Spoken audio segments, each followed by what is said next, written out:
नमः शिवाय, ओम नमः शिवाय।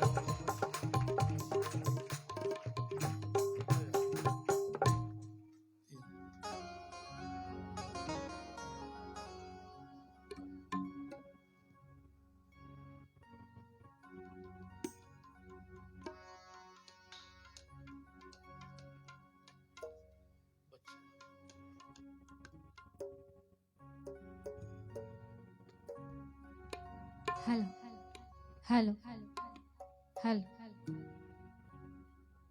हेलो बोल श्री शंकर भगवान की जय। जय की आवाज तो आपकी सुनाई ही नहीं दी। बोल श्री राज राजेश्वर भगवान की, बोल शंकर भगवान की।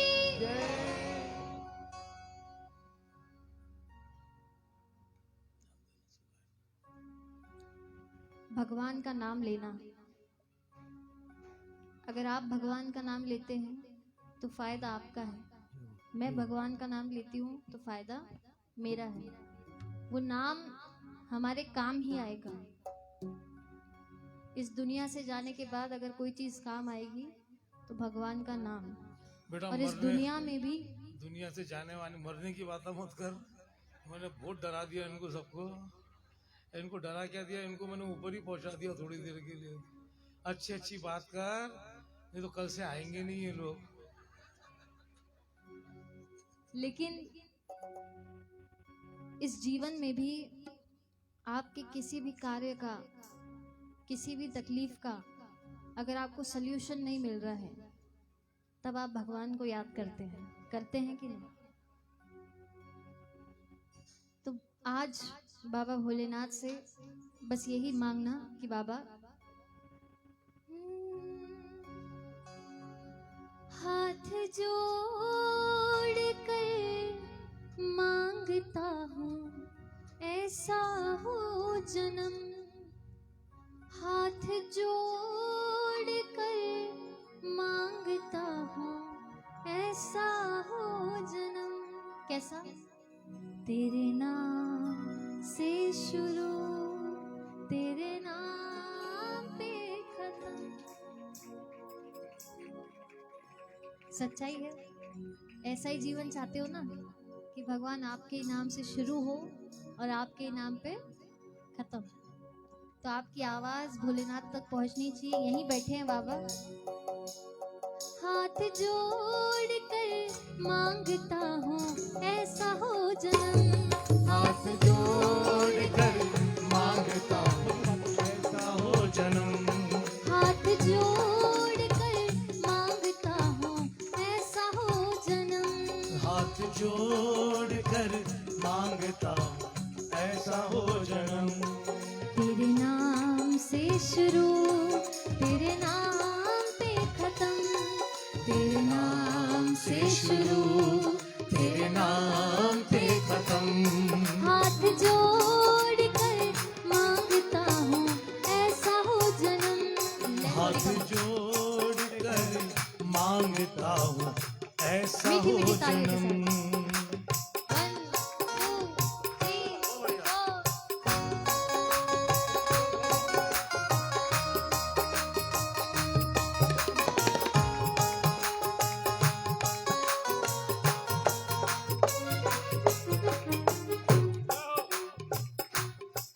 आप भगवान की शरण में कभी भी जाइए, भगवान का द्वार कभी बंद नहीं रहता।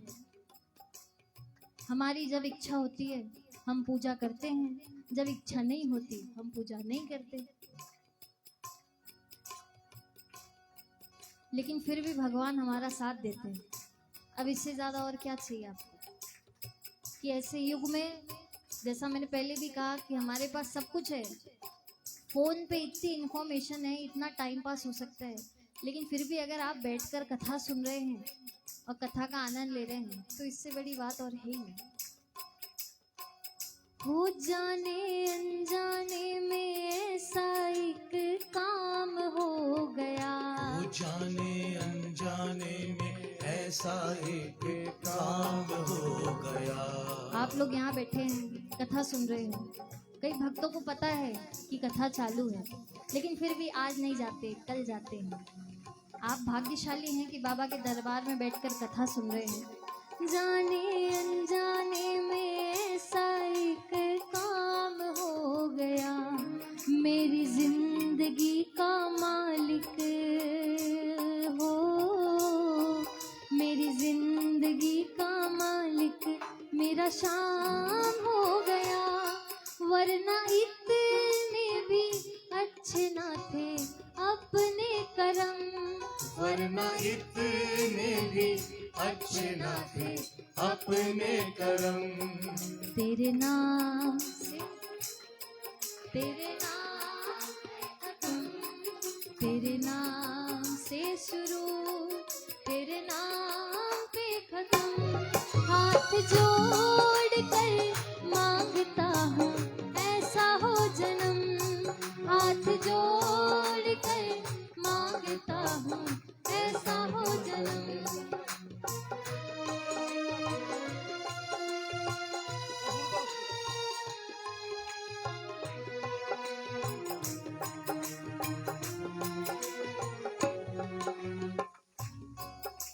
और बाबा, आज जो कुछ भी आप अपने जीवन में कर रहे हो, जिस भी मुकाम पर आप हो, ये बस इनकी कृपा है, इतना समझ के चलिए। मानते हो? हो तेरे चलते बनी मेरी पहचान सांवरे। तेरे चलते बनी मेरी पहचान सांवरे। हो तेरे चलते बनी मेरी पहचान सांवरे। तेरे चलते बनी मेरी पहचान सांवरे। हो वरना गली गली में घूमते हो, वरना गली गली में घूमते हम बन के बाबरे। अब उठेगा तेरी राहों में जो मेरा हर कदम। अब उठेगा तेरी राहों में जो मेरा हर कदम। तेरे नाम तेरे नाम पे खत्म, तेरे नाम से शुरू तेरे नाम पे खत्म। हाथ जोड़ कर मांगता हूँ ऐसा हो जन्म। हाथ जोड़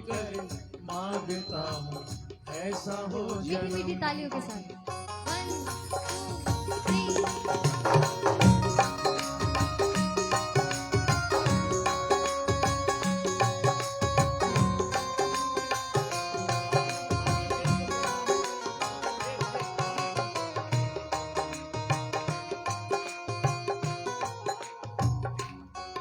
पर बाबा, जो कृपा आपने मुझ पर की है वो मैं कभी भूल नहीं सकता।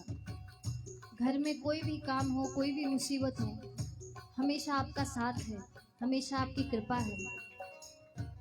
कि कैसे भूलूं करी जो तूने मेहरबानियां, कैसे भूलूं करी जो तूने मेहरबानियां। मैं कैसे भूलूं करी जो तूने मेहरबानियां। वो कैसे भूलूं करी जो तूने मेहरबानियां। एक अनजाने के वास्ते हो, एक अनजाने के वास्ते क्या क्या नहीं किया। शाम गाएगा गुण जब तक दम में है दम, शाम गाएगा गुण जब तक दम में है दम। तेरे नाम गाइए, तेरे नाम। नहीं, ये सामने सामने वालों की आवाज आ रही है, पीछे वालों की आवाज ही नहीं आ रही। और उधर जो गजानन महाराज के मंदिर के पास बैठे हैं वो तो सिर्फ ताली बजाते हुए देख रहे हैं, उनकी आवाज तो आ भी नहीं सकती, दूर है। जरा एक बार पूरे पूरे हाथ उठाओ सब लोग, एकदम पीछे तक मिलके गाओ। हाल हाथ जोड़ बोलिए, कर बोलिए। मांगता हूँ ऐसा हो जन्म। हाथ जोड़ कर मांगता हूँ ऐसा हो जन्म। तेरे नाम पे खत्म, तेरे नाम से शुरू तेरे नाम पे खत्म। हाथ जोड़ कर मांगता हूँ ऐसा हो जन्म। हाथ जोड़ कर मांगता हूँ ऐसा हो जन्म। तेरे नाम से शुरू, तेरे नाम पे खत्म, तेरे नाम से शुरू तेरे नाम पे खत्म।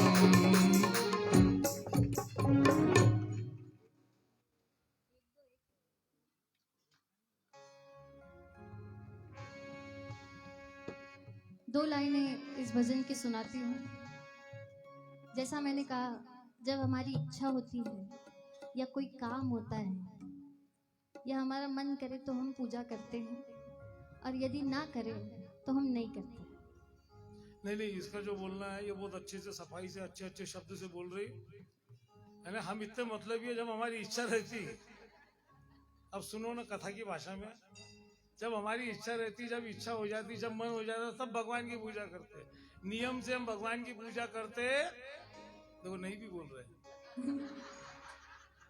अरे भगवान क्या करना, क्या तुम्हारा कुछ समझ में नहीं आता। अरे तो आज सुनिए, आज हम बाबा भोलेनाथ से हर उस गलती की माफी मांगेंगे जो हमने जानकर की है या अनजाने में की है। क्रोध के कारण अंधे होकर तुमको भी ललकार दिया। जब जी चाहा पूजा की और जब चाहा धुतकार दिया। नादानी की हो, नादानी की आड़ में कब तक गलती मैं दोहराऊंगा। अब तो आकर बाह पकड़ लो वरना मैं गिर जाऊंगा।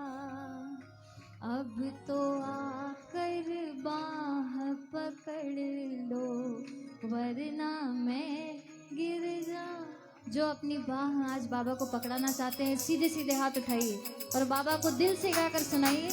अब तो आकर बाह पकड़ लो वरना मैं गिर जाऊंगा। अब तो आकर बाह पकड़ लो वरना मैं गिर जाऊंगा।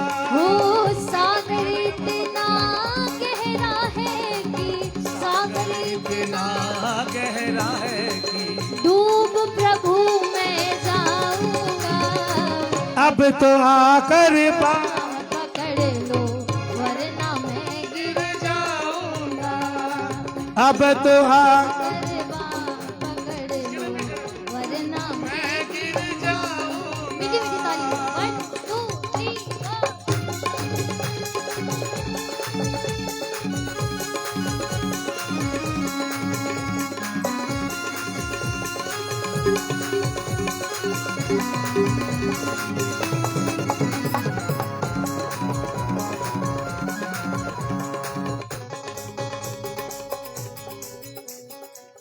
और भक्त बाबा से कहता है, कुछ तो मेरे कर्म है ऐसे जिन पर मैं शर्मिंदा हूँ।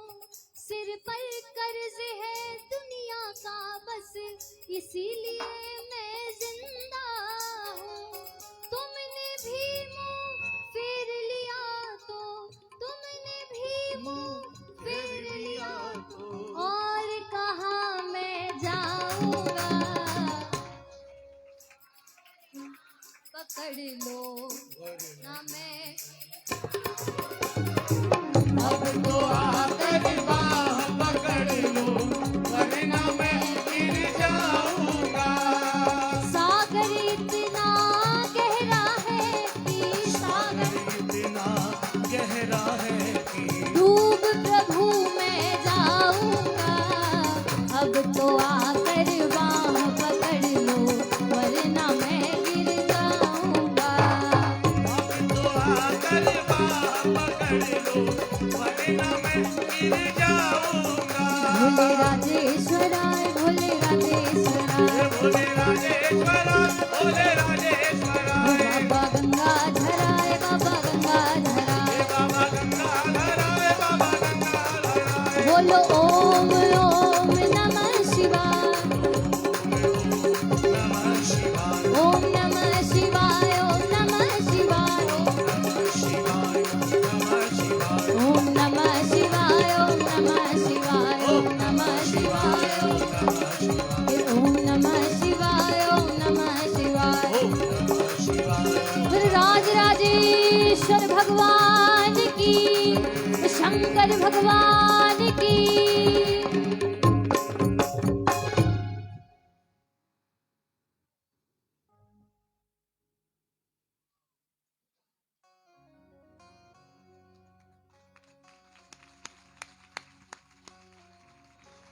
वो इतनी देर तक खड़ी थी 2-4 सेकंड की, तुम भी मजा ले रहे ताली बजाने में उसकी।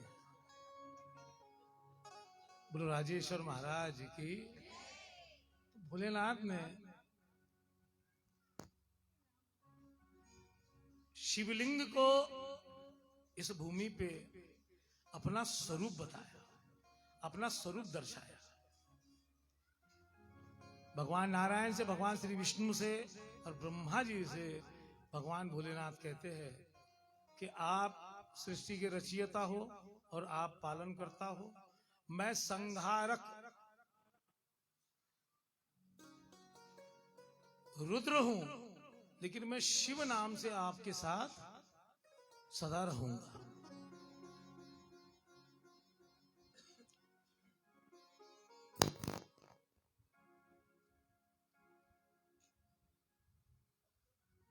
अब बात आती है बाबा के अनेकों शिवालयों के, जो हम 12 ज्योतिर्लिंग बाबा की पूजते हैं। वो 12 ज्योतिर्लिंग में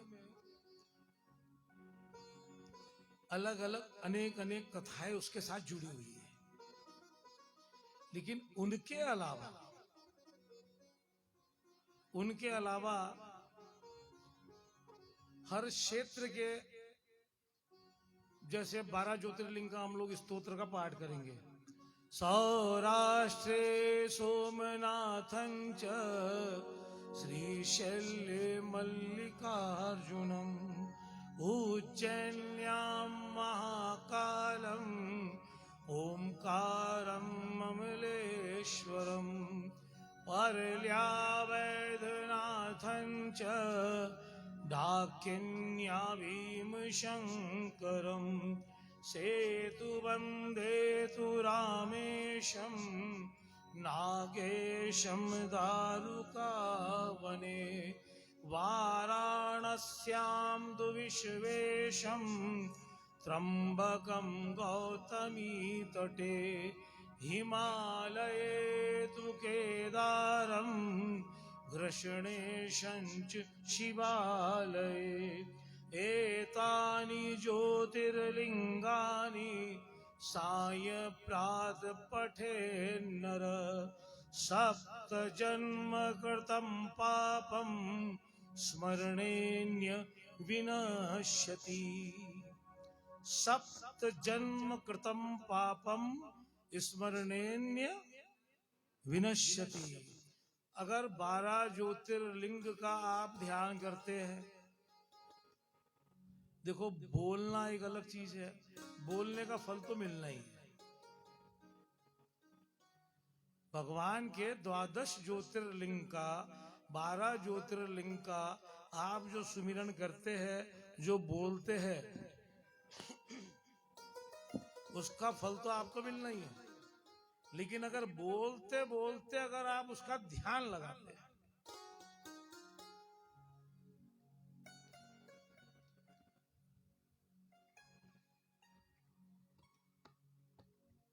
तो कहा गया है कि सप्त जन्म कृतम पापम स्मरणेन विनश्यति।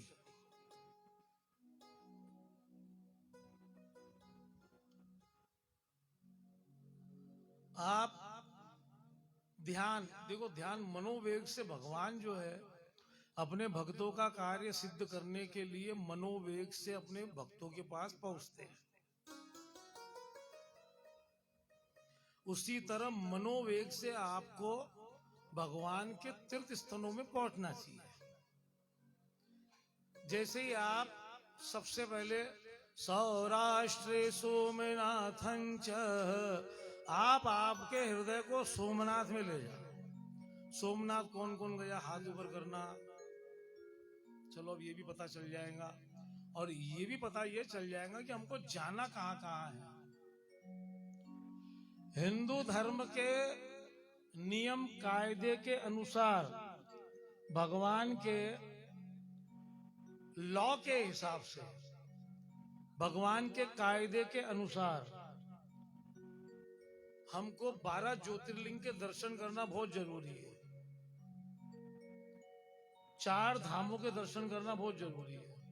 तो 4 धाम में उत्तराखंड के भी 4 धाम आ गए, और 2 धाम बद्रीनाथ केदारनाथ अगर वहां का हम पकड़े तो फिर 2 धाम इधर के अपने रामेश्वरम और जगन्नाथपुरी, द्वारका जी। वैष्णव संप्रदाय के अंदर 4 धामों में बद्रीनाथ जी, जगन्नाथ जी, द्वारका और श्रीरंग आता है। पुष्टि मार्ग के अंदर श्रीरंग को भी 4 धाम में गिना जाता है।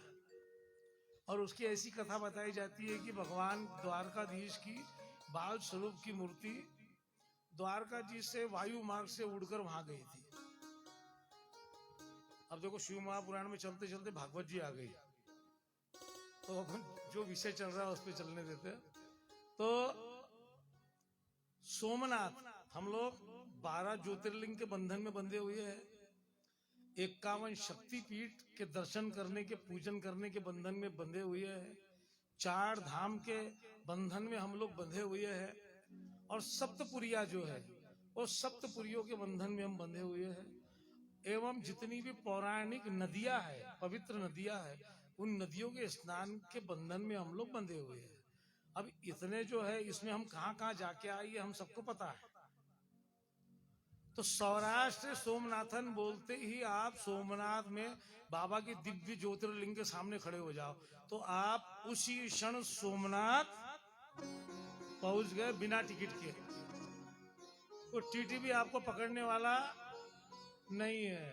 तो सौराष्ट्र सोमनाथन च श्रीशैल्य मल्लिकार्जुनम, मल्लिकार्जुन भगवान के दरबार में आप पहुंच जाओ। अब आजकल तो बहुत साधन है, पूरे लगभग हमारे पास सबके पास फोन है, तो व्हाट्सएप पे सभी जगह के दर्शन रोज आते हैं, या यूट्यूब पे गूगल पे सर्च कर लो तो डेली के दर्शन आपको हर जगह के मिल जाएंगे। तो अब सुलभता है, भगवान के एक नहीं अनेकों दर्शन, श्रृंगार के समय के, बाल स्वरूप के, शयन के, यानी शिवलिंग का स्वरूप क्या है वो स्वरूप आपको अच्छी तरह से हर ज्योतिर्लिंग का आजकल मोबाइल पे मिल जाता है। आप नहीं भी गए तो कम से कम वो दर्शन करके दिमाग में एक छवि बिठा लो कि मल्लिकार्जुन बाबा इस तरह है, तो आप कम से कम मानसिक रूप से उसके दर्शन कर सको। तो सौराष्ट्र सोमनाथं च श्रीशैल्य मल्लिकार्जुनम उज्जैन्याम महाकालम ओमकारम ममलेश्वरम। ओमकारेश्वर नर्मदा जी के उस पार, और नर्मदा जी के इस पार ममलेश्वर। भोलेनाथ की, ओमकार जी और ममलेश्वर के ज्योतिर्लिंग के प्रति कई कथाएं हैं, एक नहीं है, सारे ज्योतिर्लिंगों के प्रति हजारों कथाएं हैं। तो मन में ये आता है कि हम ओमकारेश्वर जाके आ गए, तो प्राय कोशिश ये करो और ध्यान में रखो कि नदी के उस पार ओमकारेश्वर दर्शन करने हम जाते हैं, लेकिन इस पार ही ममलेश्वर का मंदिर है। अब कोई जमाने में आज से 30 साल पहले तो ममलेश्वर मंदिर में जाओ तो मुश्किल से 1-2-4 लोग मिलते थे, लेकिन जब से जन जागृति हो गई है, सबको पता चल गया है, तो अब ममलेश्वर मंदिर के अंदर भी बहुत ज्यादा भीड़ मिलती है। ओमकार ममलेश्वरम परल्या वैद्यनाथं च। हम महाराष्ट्र के, हम महाराष्ट्रियन जितने हैं, हम सबसे ज्यादा भाग्यशाली है। सबसे ज्यादा ज्योतिर्लिंग कहाँ है? महाराष्ट्र के अंदर ही है, और ये शैव संप्रदाय का गढ़ रहा है। हम बड़े भाग्यशाली हैं कि छत्रपति शिवाजी महाराज ने भी अगर तलवार उठाई तो उन्होंने कहा हर हर। महादेव के उपासक सब लिंगायत है, महाराष्ट्र से लेकर कर्नाटक तक, दक्षिण भारत तक ये लिंगायत क्षेत्र है। ये शिवलिंग की पूजा करने वालों का स्थान है, और भाग्यशाली है कि महाराष्ट्र के अंदर हमारे भरपूर शिवालय है और भरपूर ज्योतिर्लिंग है। कहाँ अटक गए अपन? सौराष्ट्र सोमनाथं च श्रीशैल्य मल्लिकार्जुनम उज्जैन्याम महाकालम ओमकारम ममलेश्वरम परल्या वैद्यनाथं च डाकिन्या भीमशंकरम। भीमशंकर, भीमाशंकर दर्शन करके कौन कौन आया है? अरे बहुत ही गिने चुने हाथ उठ रहे हो। ये महाराष्ट्र के अंदर ही अपने, और इतना दिव्य है कि गजब। बहुत हाइट पे आपको जाना पड़ता है, तो पैदल नहीं जाना पड़ता, बसें जाती, उसके बाद आपको नीचे उतरना पड़ता है। और मैं तो करीब 30 साल पहले गया था, अभी तो कुछ वीडियो देखे बहुत डेवलप हो गया। अब तो बहुत ही सुंदर, अत्यंत सुंदर। सेतु बंदे तु रामेशम नागेशम दारुका बने। रामेश्वरम, रामेश्वरम गए ना कल अपने हो सब? पहले दिन की पूजा का जिन्होंने लाभ लिया था वे रामेश्वरम गए आज, मिश्रा परिवार। तो रामेश्वरम की महिमा ऐसी है कि भगवान राम के इष्ट देव, इष्ट सर्वस्व जो थे वो प्रभु बाबा भोलेनाथ थे। लंका पे चढ़ाई करने से पहले और सेतु बंधने से पहले,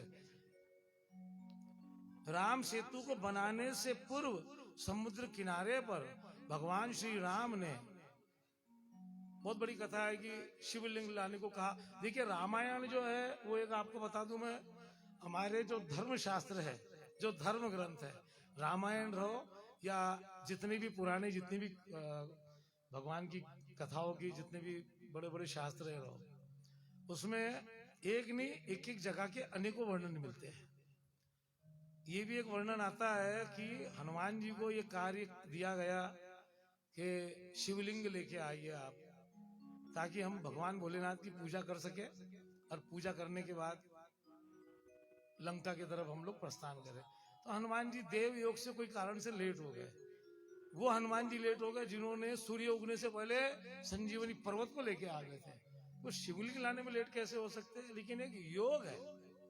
तो भगवान क्षण मुहूर्त भोलेनाथ को स्थापित करना है, तो ऐसा मुहूर्त था कि भोलेनाथ की स्थापना भगवान राम ने क्या करी कि रेत से, समुद्र की रेत से, आ जाइए आगे आ जाइए आप लोग, लिंग थापि विधिवत का पूजा, समुद्र की रेत से भगवान शंकर की स्तुति की। प्रभु श्री राम ने वंदना की और कहा कि बाबा आपके पूजन के बिना मैं समुद्र को लांघना नहीं चाहता, सबसे पहले मैं आपका पूजन करूंगा। तो पूजन किया कि लिंग थापि विधिवत कर पूजा, रामेश्वरम ज्योतिर्लिंग की स्थापना करी। बोलो रामेश्वर भगवान की जय।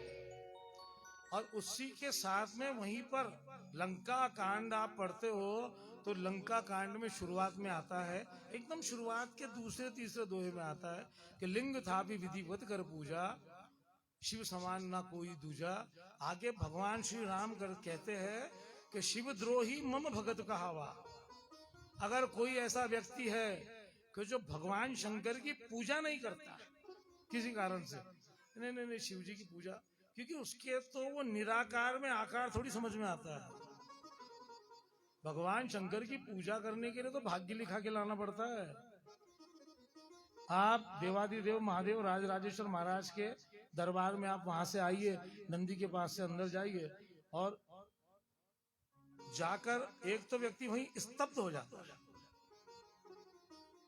बाबा की इतनी दिव्य प्रतिमा है, बाबा की मूर्ति है कि वहां व्यक्ति स्तब्ध हो जाता है, मौन हो जाता है, चुप हो जाता है। ये सबसे बड़ी विशेषता है इस दरबार की।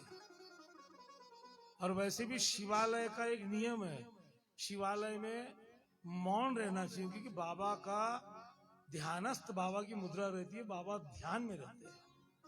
जो सेवा पूजा करना कर लो, चबर चबर मत करो। हम कथा कर रहे हैं लेकिन बाबा से क्षमा याचना कि बाबा आपकी कथा आपकी शरण में बैठ के हम कर रहे हैं, इसके लिए हम थोड़ा बहुत शोर शराबा कर रहे हैं। जाते जाते बाबा से माफी मांगना पड़ता है और आते आते भी।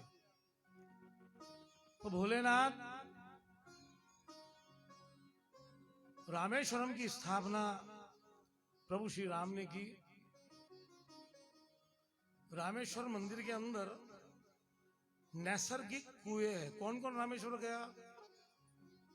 चलो अभी काफी लोगों का जाना आना बाकी है।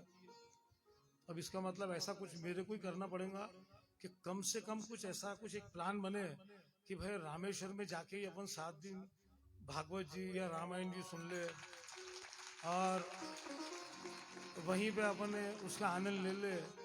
आप लोगों की अगर आज्ञा हो तो ऐसी कोई योजना बनाऊं अगले साल, फिर एक बार ताली और बजाओ।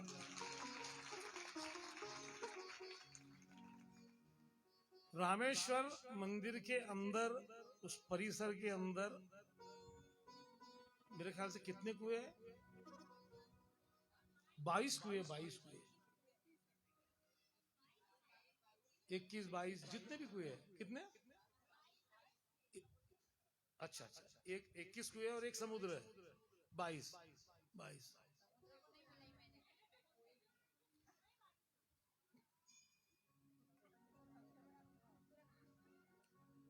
वो कुओं का साक्षात्कार जिसको लेना है उसने आज एक एक शब्द ध्यान से सुन लेना भोलेनाथ के दरबार में, और कभी भी उसका आपने साक्षात्कार आगे ले लेना। जो कल रामेश्वरम गए तो मैंने उनसे एक ही बात कहा। क्या बोला था मैंने उनको? नहीं वो तो अनुभव बताओ। मैंने ये नहीं बोला कि बाबा रामेश्वर के दर्शन करना, वो तो होने ही वाले हैं। वो एक एक कुएं का स्नान करना, एक एक कुएं का स्नान करना। रामेश्वरम में जो भी जाए उसको भी आप बोलना और भगवान से ये प्रार्थना करो कि बाबा रामेश्वर आपको बुला ले दर्शन करने। मैं जा रहा कि अपने को प्लान बनाना पड़ेगा अब सब, अभी तो ठीक है ना, बस ठीक है, अपने को कोई सबके दर्शन हो जाए, वहां कथा हो जाए, और 7 दिन वहां स्नान हो जाए, समुद्र का भी और वो कुओं का भी। वो कुओं के स्नान का क्या फल है वो देखो आप।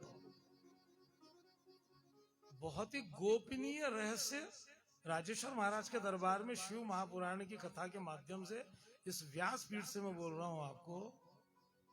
हम सब लोगों के अंदर कहीं ना कहीं एक अजीब किस्म का दिमाग में पागलपन है, और कुछ लोग तो डिक्लियर ही पागल रहते हैं।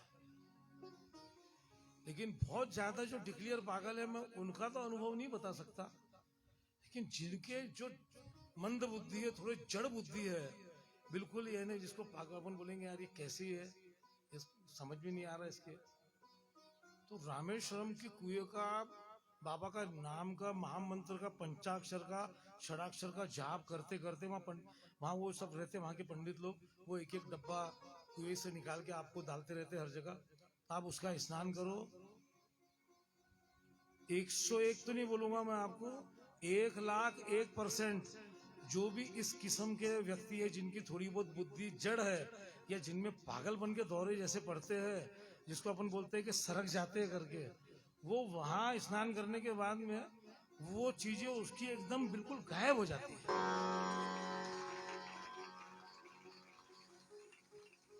भले किसी भी बहाने आप रामेश्वरम जाओ, लेकिन ऐसे व्यक्ति को जरूर ले जाओ। अब मेरे को लगता है अपन तो सब जाना ही चाहिए, क्यों? अपन सब वो नहाने वाली केस है यहाँ जितने बैठे हैं, और घर में उनको भी लेके चलो। तो रामेश्वरम तीर्थ का वो कुओं का इतना बड़ा फल है कि जिसका शिव महापुराण के अंदर 12 ज्योतिर्लिंग के अलावा हजारों ऐसे शिवालयों का वर्णन है कि जहां जाकर किसी शिवालय के अंदर आप जाकर अगर मक्खन लगा देते हैं भोलेनाथ को,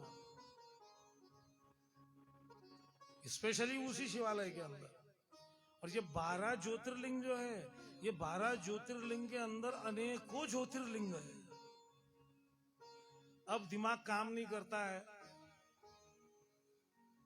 मेरे को क्या घड़ी घड़ी घड़ी भी देखना पड़ता, क्योंकि सरकार की आरती का भी समय रहता, और वो बोले तो शाम की संध्याकालीन आरती और सुबह की आरती, ये प्रमुख 2 बाबा की आरतियां हैं। तो शिव महापुराण में जितने लोग हैं उनसे निवेदन है कि दोनों आरती इस समय की आरती करके जाए आप लोग। तो जैसे सहज ही समझ लो आप, उज्जैन कौन कौन गया? काफी लोग जाके आए, क्योंकि ये थोड़ा अपने नजदीक है, अपने यहाँ से ओमकारेश्वर और उज्जैन नजदीक है। तो अपने सौराष्ट्र सोमनाथन च श्रीशल्य मल्लिकार्जुनम उज्जैन्यम महाकालम ओमकारम अमलेश्वरम परल्या वैद्यनाथन जो डाकिन्या भीम शंकरम सेतु वंदे तो रामेशम नागेशम दारुका वने। नागेशम के लिए शंका लोगों के मन में रहती है, और वो ऐसी शंका है कि जब कुछ लोग हम जैसों से पूछ लेते हैं, और हम जब कुछ अच्छे विद्वान संतों से पूछते हैं, तो वो जो उत्तर देते हैं वो उत्तर मैं आपको दे रहा हूं कि नागेशम दारू का बने। तो एक मन आता है कि दारू का यानी द्वारका के पास जो नागेश्वर है वो नागेश्वर है, या अपना औंधा नागनाथ है। अब औंधा नागनाथ अपन जाओ और उस मंदिर को दर्शन करो तो मन में लगता है कि नागेश्वर यही है, क्योंकि इतना प्राचीन नहीं है। और फिर नागेश्वर वहां जाओ तो मन में आता है कि ये है कि वो है। तो कुल मिला के संतों का ये कहना है कि जरूरी है कि आप दोनों जगह के दर्शन कर लो।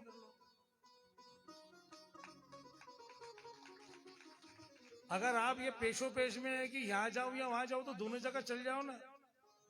तो सौराष्ट्र सोमनाथन च श्रीशल्य मल्लिकार्जुनम उज्जैन्यम महाकालम ओमकारम अमलेश्वरम परल्या वैद्यनाथन जो डाकिन्या भीम शंकरम सेतु वंदे तो रामेशम नागेशम दारुका वने वाराणस्याम तो विश्वेशम। बाबा विश्वनाथ की नगरी, बाबा अविनाशी की, कि दुनिया में कुछ भी हो जाए काशी कभी डूबने वाली नहीं है। काशी का वर्णन भी कथा में कोई ना कोई दिन होगा, और होगा तो काशी का ही वर्णन होगा। इसके आगे क्या? वाराणस्याम तो विश्वेशम त्र्यंबकम गौतमी तटे त्र्यंबकेश्वर महादेव। अद्भुत अलौकिक सारे ही ज्योतिर्लिंग अद्भुत अलौकिक है। और त्र्यंबक बाबा का तो कुछ बहुत ही मामला ही बड़ा गजब का है। पिछले महीने जाके आए, बाबा ने बुलाया, बहुत सुंदर त्र्यंबकेश्वर महादेव। त्र्यंबकम जो गौतमी तटे, हिमालय जो केदारनाथ और घृष्णे चंच शिवालय, हिमालय में केदारनाथ महादेव। जहाँ पहुंचने के बाद में सबसे पहले तो आदमी ये सोचता है कि बाबा यहाँ आप क्या आपने अपना बसेरा यहाँ जमाया है, और आपका ये मंदिर यहाँ बना ही कैसे? जहाँ जाना ही इतना कठिन है। कौन कौन गया केदारनाथ? गए, जाओ भाई और मन बनाओ। 2 साल पहले अकोला में एक समिति है, जय संताजी सेवा समिति।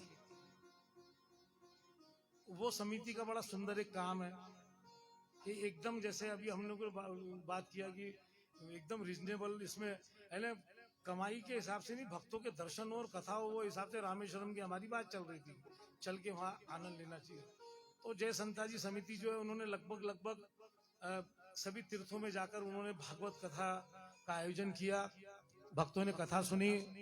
7-8 दिन एकदम ही समझ लो जो जाने आने का और जैसा व्यवस्था का खर्चा लेकर, तो उनके साथ पिछले कई सालों से मैं जा रहा हूँ। और अभी हम लोग 14 तारीख को श्रीधाम वृंदावन जा रहे हैं।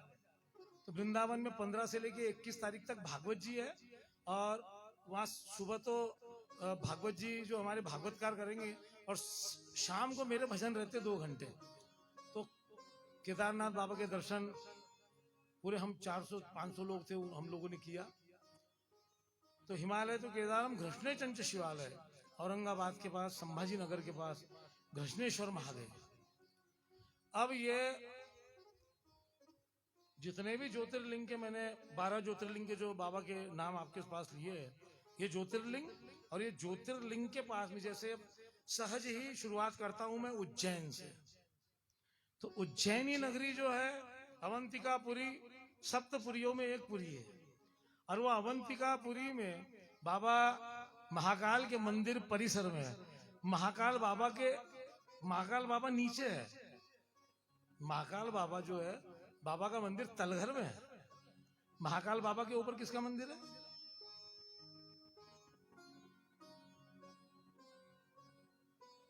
उज्जैन में महाकालेश्वर ज्योतिर्लिंग जो है वो तलघर के अंदर है। और बाबा के तलघर के ऊपर जो बाबा का शिखर है, उसमें सबसे पहले कौन सा मंदिर आता है? ओमकारेश्वर महादेव। आप लोग गए, आपने ध्यान नहीं दिया। महाकाल बाबा नीचे है, ऊपर ओमकारेश्वर है, और उसके बाद में उस शिखर के अंदर एक मंदिर है जिसको कहते हैं नागचंद्रेश्वर मंदिर, जो साल में एक बार खुलता है। नाग पंचमी के दिन, परसों के दिन खुला था। डायरेक्ट काल सर्प योग की सीधी पूजा है, सीधी। अगर उसके दर्शन हो जाते हैं, लाखों लोग दर्शन करते हैं उसके। तो महाकाल मंदिर परिसर में आप जितना घूमेंगे, तो बाजू में बृहद महाकालेश्वर मंदिर है। महाकाल मंदिर के अंदर ये बृहद महाकालेश्वर, जिसे बूढ़ा महाकाल कहते हैं। उस साइड में जाएंगे तो सप्त ऋषियों के मंदिर है, गौतमेश्वर महादेव। तो ये क्या है?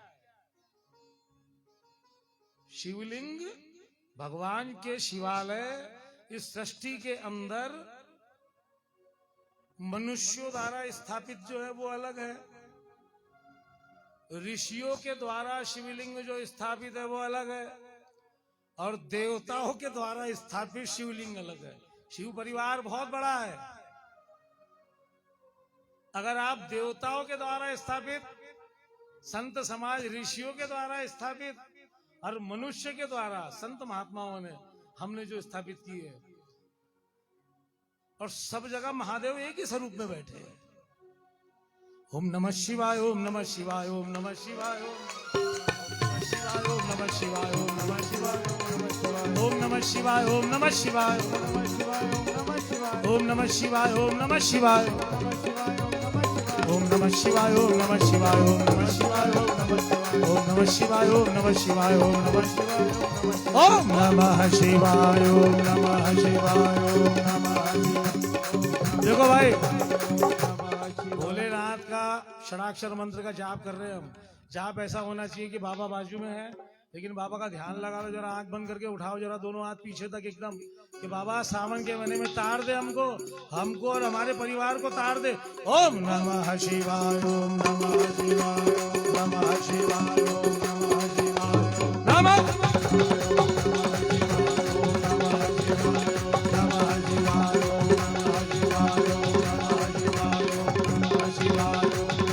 वाराणसी पुरपतिं भज विश्वनाथ नमः पार्वती पतये हर हर महादेव। राजेश्वर भगवान की।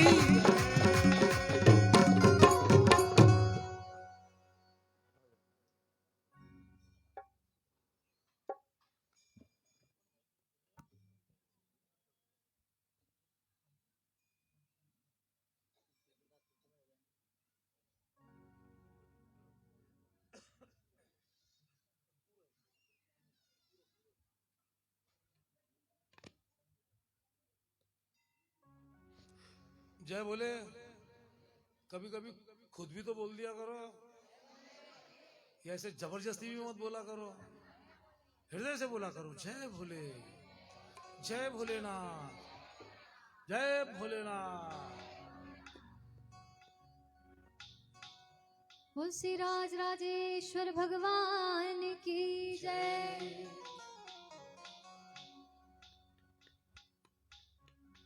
बड़ा ही प्यारा भजन, लगभग सभी को आता है, मिलकर गाइए। ओम नमः शिवाय ओम नमः शिवाय ओम नमः शिवाय।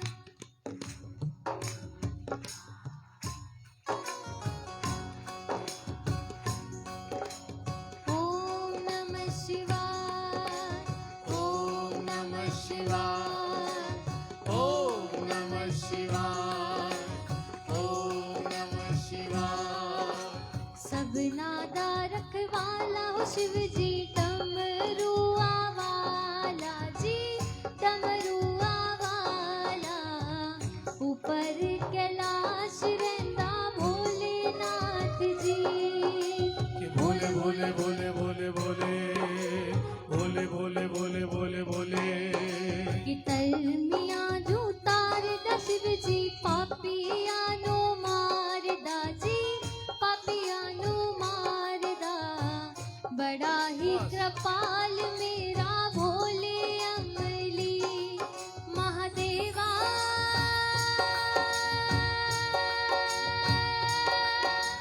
ओ शंभो। भोले भोले भोले भोले भोले भोले भोले भोले भोले भोले। ये मेरा भोला है भंडारी, करे नंदी की सवारी। शंभुनाथ रे ओ शंकर नाथ रे। ये मेरा भोला है भंडारी, करे नंदी की सवारी। शंभुनाथ रे शंकरनाथ रे। हो गौरा भांग रगड़ के बोली, तेरे संग भूतों की टोली। मेरे नाथ रे ओ शंभुनाथ रे। ओ गौरा भांग रगड़ के बोली, तेरे संग भूतों की टोली। मेरे नाथ रे शंकर नाथ रे। भोले भोले भोले भोले भोले। हे भोले भोले भोले भोले। ये ताली जरा एक साथ।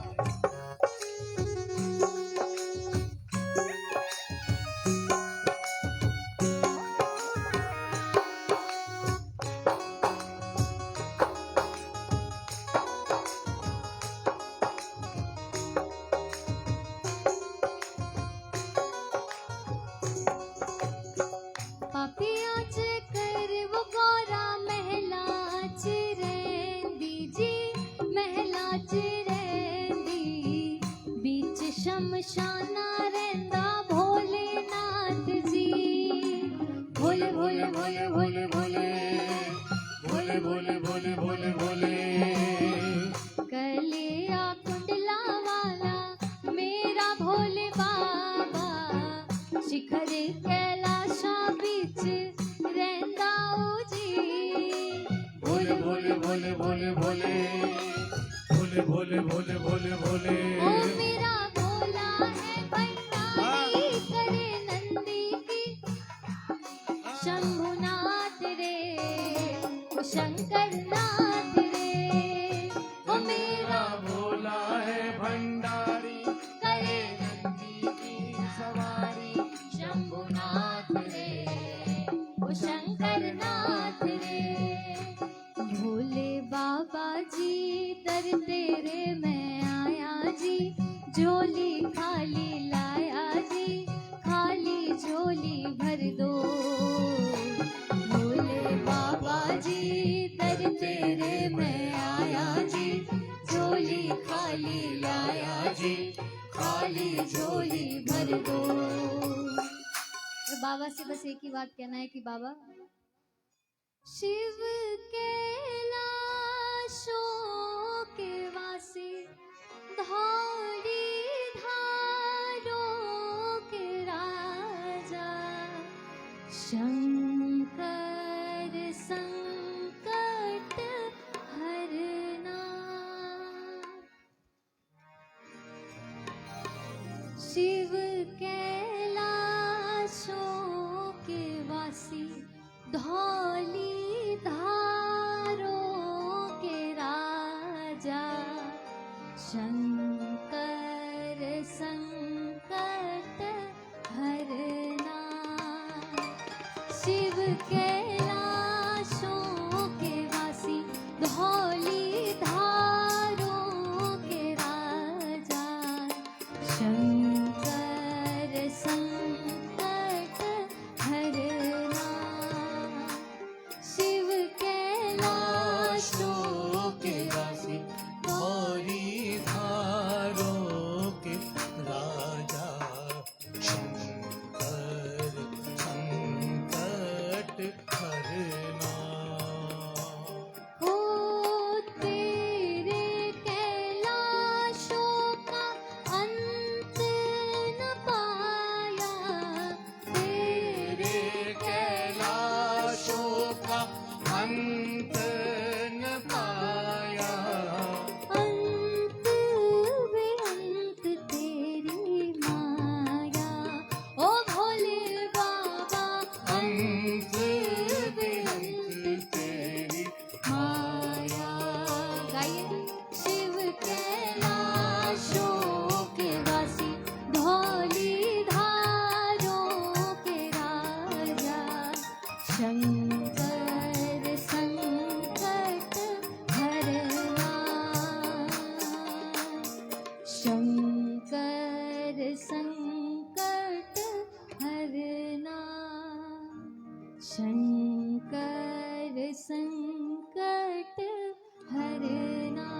बोले राज राजेश्वर महाराज की जय।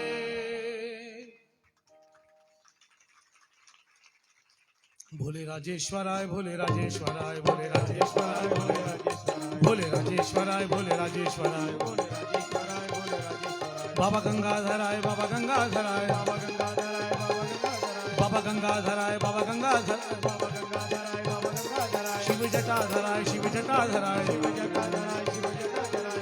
ओम ओम नमः शिवाय ओम नमः शिवाय ओम नमः शिवाय ओम नमः शिवाय। राज राजेश्वर भगवान की। सभी लोग आरती के लिए खड़े हो जाइए। मैं संत संताजी महिला मंडल नवदुर्गा महिला मंडल खोलेश्वर और जानकी वल्लभ महिला मंडल तीनों जो धार्मिक सत्कर्म जिनके महिला मंडलों के चलते रहते हैं उनसे निवेदन करूंगा वे लोग यहाँ सामने आ जाए। और आज के जो हमारे कथा के पूजक थे भाई दिनेश अग्रवाल अगर मेरी आवाज सुन रहे हो और यहाँ हो तो वे यहाँ आ जाए।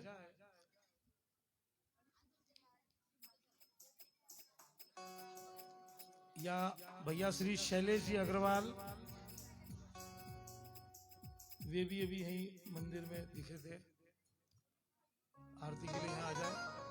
और आप निश्चिंत रहिए, कल से जो है थोड़े पंखे की और ये सब व्यवस्था आपकी पूरी बराबर हो जाएंगी। माइक का वायर देखिए, एक मिनट। हाँ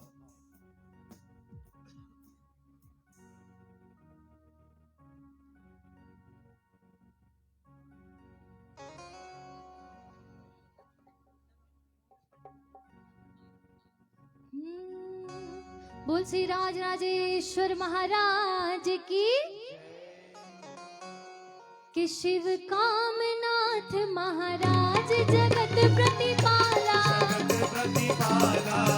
ओम राजेश्वर दरबार बहुत मतवाला, ओम नंदेश्वर असवार बहुत मतवाला, कि शिव के सर के है तिलक पास पार्वती, पास पार्वती, और गजानंद से नंदी है बजरंगी, और गजानंद से नंदी है बजरंगी, कि चढ़े आग धतूरा विजया भोग लगावे, भोग लगावे, और पुष्पन को श्रृंगार मोरे मन भावे, और पुष्पन को श्रृंगार मोरे मन भावे, कि शिव राम चढ़े गढ़लंक तीर पर आए, तीर पर आए, और सेतु बंध रामेश्वर वहाँ पधराए, और सेतु बंध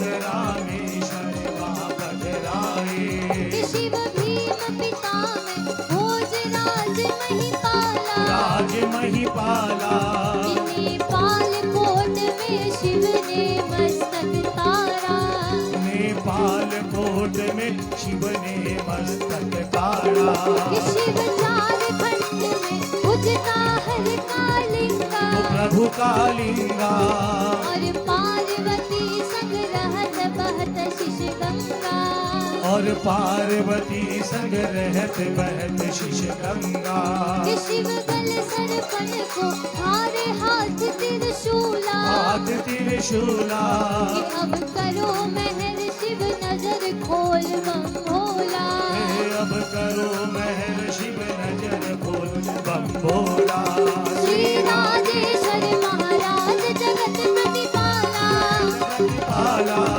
ओम राजेश्वर दरबार बहुत मतवाला, ओम नंदेश्वर असवार बहुत मतवाला, ओ भोले राजेश्वराय भोले राजेश्वराय, भोले राजेश्वराय भोले राजेश्वराय, बाबा गंगाधराय बाबा ओ गंगाधराय, बाबा गंगाधराय बाबा गंगाधराय, बोलो ओम ओम नमः शिवाय, बोलो ओम ओम नमः शिवाय, ओम नमः शिवाय, ओम नमः शिवाय, ओम नमः शिवाय, ओम नमः शिवाय, ओम नमः शिवाय, ओम नमः शिवाय, ओम नमः शिवाय, ओम नमः शिवाय, ओम नमः शिवाय, ओम नमः शिवाय, ओम नमः शिवाय, ओम नमः वाराणसी पुरपति भज विश्वनाथ, नमः पार्वती पते, हर हर महादेव, राज राजेश्वर भगवान की, बल शंकर भगवान की। जय।